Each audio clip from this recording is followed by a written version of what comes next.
Hi friends, అందరికీ జై భీమ్. మన భారతదేశానికి స్వాతంత్రం వచ్చిందని మనం అనుకుంటున్నాం, కానీ అది బ్రిటిష్ వారి చేతుల నుంచి బ్రాహ్మణుల చేతిలోకి వచ్చింది. ఎందుకంటే భారతదేశంలో ఉన్నటువంటి బ్రాహ్మణాధిపత్యాల వారే రాజకీయాలు వెళ్తున్నారు, దేశాన్ని పరిపాలిస్తున్నారు. మిగతా 97% అణగారిన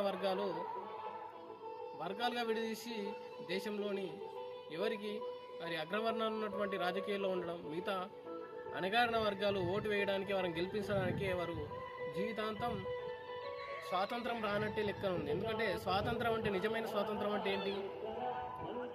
ప్రజల్లోని దారిద్ర్యం లేకపోవడం, ప్రజలకు ఉద్యోగం లేకపోవడం, ప్రతి ఒక్కరికి స్వేచ్ఛ లేకపోవడం, భయపడుతూ బతకడం, బానిసగా బతకడం. దీన్ని స్వాతంత్రం ఎలా అవుతుంది? దీన్ని స్వాతంత్రం అనరు.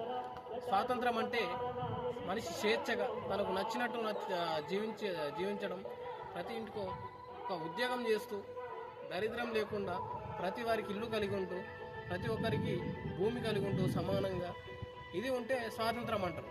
ఎటువంటి దరిద్రం లేకుండా ఉంటే మనిషికి స్వాతంత్రం, సమానత్వం ఉన్నట్టు. మన దేశంలోని సమానత్వమే రాలేదు, ఇంకా స్వాతంత్రం ఎక్కడిది? బాబాసాహెబ్ అప్పుడే అంటాడు, నా దేశ ప్రజలు ఫస్ట్ సమానత్వం కోరుకు, సమానత్వం తర్వాత మనం రాజకీయాల్లో వెళ్ళాలి, దేశాన్ని పరిపాలించాలంటారు. కానీ ఇక్కడ ఉన్నటువంటి నిత్యమెట్ల వ్యవస్థలోని బ్రాహ్మణులు చేసినటువంటి అరాచకాలు, కుల వ్యవస్థలు ఏర్పరిచి ప్రతి ఒక్కరికి హెచ్చు తగ్గుల సమాజంలో బ్రతుకుతూ మనము ఈ స్వాతంత్రం రానట్ట లెక్కని నా అభిప్రాయం.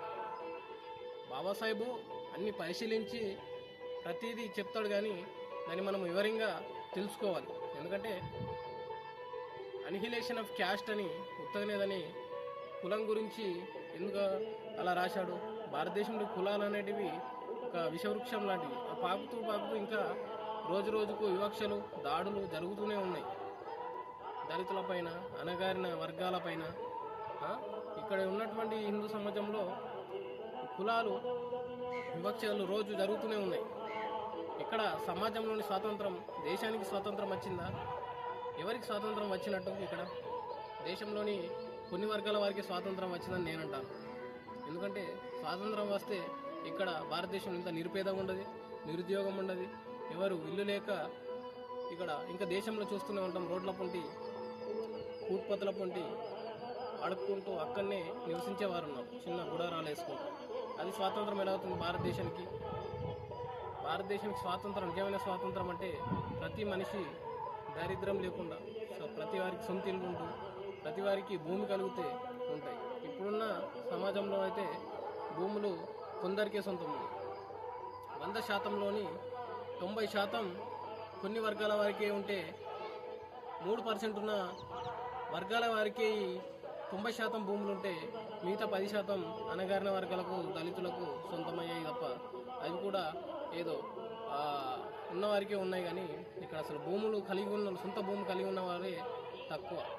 అన్ని భూములు, వ్యాపారాలు, పరిశ్రమలు, ప్రతిదీ ఈ అగ్రవర్ణాల దగ్గరనే ఉన్నడానికి స్వాతంత్రం ఎలా వచ్చినట్టు? అంటే ఇక్కడ నా ఆలోచన ఏంటంటే భూ పంపిణీ ఏంటంటే ప్రతి ఒక్కరికి సమానత్వంగా భూమి ఉండాలి.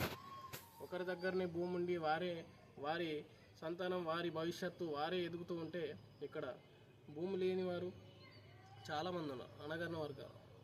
ఒక భారతదేశంలో 90% భూములు లేనివారు ఉన్నారు, 10% భూములు కలిగిన వారు ఉంటే ఇక్కడ స్వాతంత్రం ఎలా వచ్చినట్టు అన్న ప్రశ్న. ఇది బాబాసాహెబ్ అంబేద్కర్ చెప్పినట్టుగా మనము తెలుసుకోవాలి. స్వాతంత్రం, నిజమైన స్వాతంత్రం అయితే రాలేదంటాను నేను. బ్రిటిష్ వారి చేతుల నుంచి బ్రాహ్మణుల చేతిలోకి వచ్చింది ఆ స్వాతంత్రం. భారతదేశంలో ఉన్న దళితులకు, అణగారిన వర్గాలకు ఇప్పటికి రాలేదని నేను అంటాను. ఎందుకంటే దారిద్ర్యం అలానే ఉంది.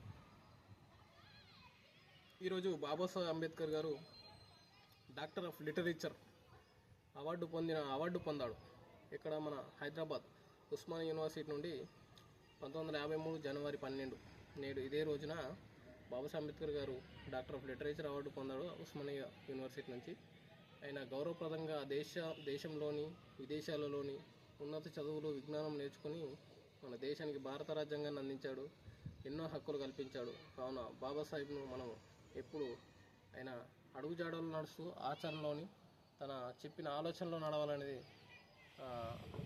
వీడియో యొక్క ఉద్దేశం. బాబాసాహెబ్ ఎప్పుడు విజ్ఞానమే పొందుతాడు. బాబాసాహెబ్ అంటే ఒక ప్రపంచ లైబ్రరీ అనుకోవాలి. ఎందుకంటే అన్నీ తన ఇల్లును ఒక లైబ్రరీగా నిర్మించుకొని కొన్ని వేల పుస్తకాలు చదివినటువంటి మహానీయుడు బాబాసాహెబ్ అంబేద్కర్ తన జీవితాన్ని అంకితం ఇచ్చి మన జీవితంలో వెలుగు నింపినటువంటి మహానీయుడు కావున అలాంటి బాబాసాహెబ్ అంబేద్కర్ను మనము ఎప్పుడు గుర్తు చేస్తూ ఉండాలి. నేను ఆలోచనలో ఫాలో కావాలనేది ఈ ఛానల్ యొక్క ముఖ్య ఉద్దేశం. నచ్చితే వీడియో లైక్ చేయండి, షేర్ చేయండి, సబ్స్క్రైబ్ చేయండి. Thank you friends.